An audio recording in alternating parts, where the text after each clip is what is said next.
মাঝে মাঝে মনে হয় চারপাশে সবই আছে, অথচ আমি একা। সব কাজ ঠিক চলছে, কিন্তু মনে আনন্দ নেই। হাসছি, কথা বলছি, কিন্তু ভেতরে ভেতরেই কান্না চেপে রাখছি। এটাই বিষণ্ণতা, এটা বাস্তব, এটা কঠিন, এটা অনেকের জীবনেই আছে। কিন্তু ইসলাম বলে, একা হওয়ার মানে এই না আপনি অকারণ। আপনি আল্লাহর সৃষ্টি, এবং কোন সৃষ্টি উদ্দেশ্যহীন না। এই সম্পর্কে কুরআনে আল্লাহ পাক বলেন, আল্লাহ কোনো আত্মার উপর তার সামর্থ্যের বাইরে কোনো কিছু চাপিয়ে দেন না। আপনি যেটা পারছেন না সেটাও আল্লাহ জানেন। আপনি কান্না লুকাচ্ছেন, কিন্তু আল্লাহ সেটা দেখছেন।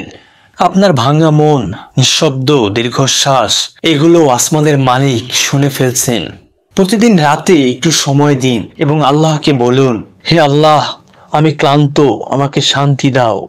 মানুষের কাছে না পারলেও আল্লাহর কাছে যান, কেননা তিনিই বলেন, তোমরা আমাকে ডাকো, আমি তোমাদের সেই ডাকে সাড়া দিব। আপনি এখনো বেঁচে আছেন মানে আল্লাহ এখনো আপনাকে ছাড়েননি। হার মানবেন না। আপনার ভেতরের কষ্ট একদিন আলোয় ভরে যাবে ইনশাআল্লাহ।